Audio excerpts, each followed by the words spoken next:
Ayan, maggagatong ako kasi malamig. Ito tinanggalan ko ng ng abo kasi 2 days, every 2 days ko ito tinatanggalan ng abo. So ayan, maggatong tayo. Ito yung mga pine cones. So ganito ako maggatong.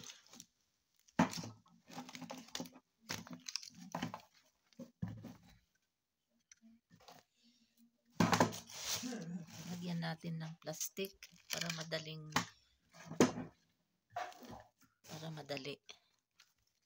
Tapos maliliit na kahoy.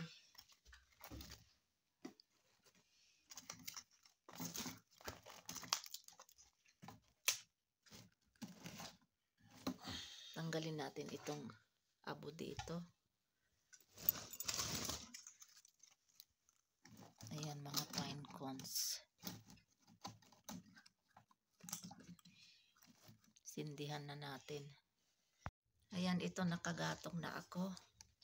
Lagyan muna natin dagdagan natin ng pine cones.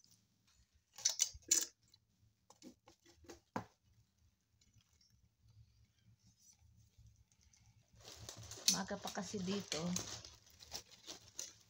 6:10 AM Pakistan time.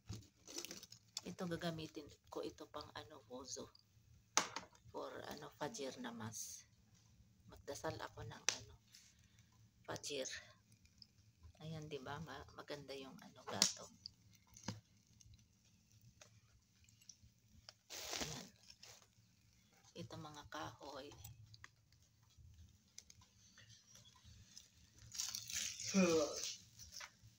Ito yung gamit pang ipit. Ito naman yung pang blow. Kung walang apoy, dapat ihipan na ganyan. Gamit nito.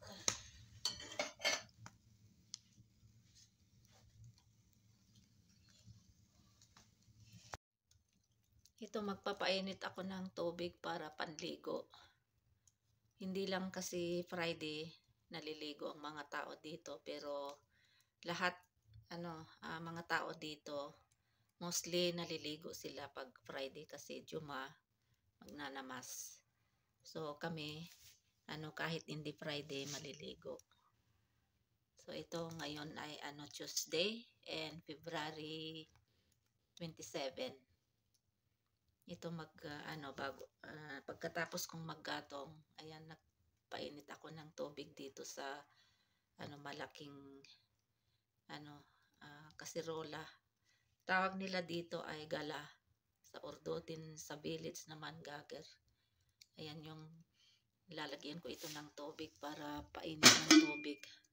Ayan, mainit na. So maya konti maliligo si Lakay. Tapos sunod naman si Fahad. Tapos ako, si Fatma hindi maligo kasi kahapon naligo siya. Si Langga din, pinaligawan ko siya.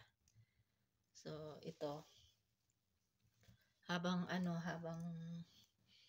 pinapainit ko ito, maya magluto na din ako dito ng pang-ulam namin for lunch at saka dinner. At saka meron kaming carpenter ngayon yung naggagawa sa labas, yung sa lahat ng corner ilalagyan niya ng cover.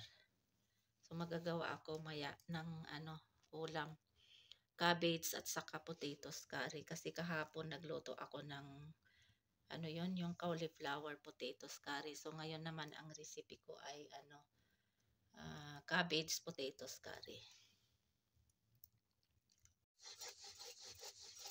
This is how to make paratha. Then you have to apply oil, and I make another kind of design or shape of paratha. And then this is dried fenugreek leaves or methi. They call it hermethi. So I will put this one like that.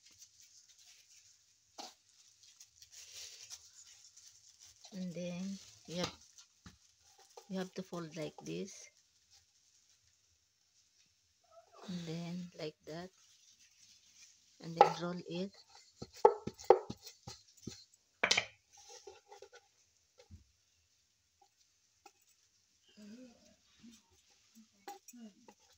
And then you have to make like this and cut by knife.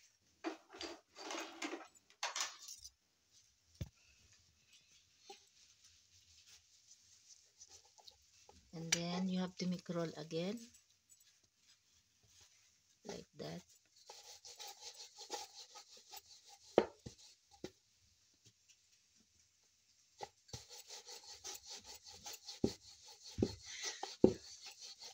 So this is already the paratha. Now I have to put oil here.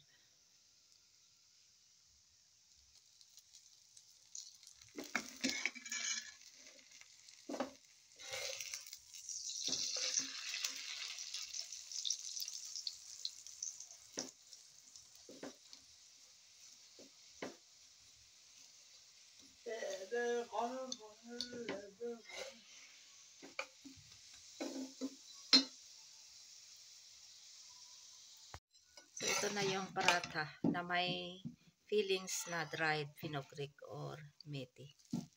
Ayan. Breakfast tayo ng paratha with fillings na dried methi or fenugreek leaves. You can use also fillings yung fresh na coriander leaves and spring onions. But I don't have available, so dried fenugreek leaves itong nilagay ko. Ayan. Ayan. Masarap siya. So, kain tayo ng breakfast with black coffee. Ayan, kain tayo ng breakfast o nashta. Paratha with black coffee. Bismillah, wala barakatillah.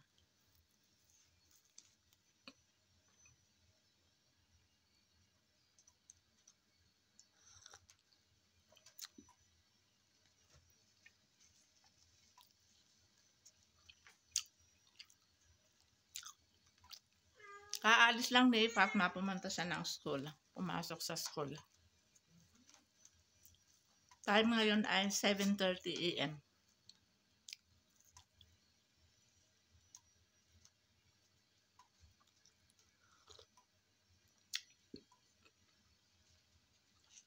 Silang katulog pa. Si Fahad. Saka si Lakay. Maya gising na yun si Lakay kasi may darating na carpenter.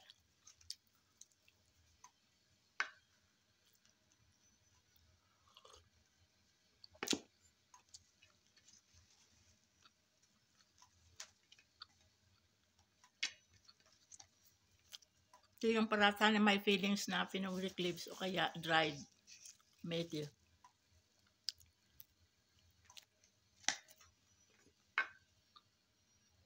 Ayun yung aking pugon. Nagpapainit ako ng tubig.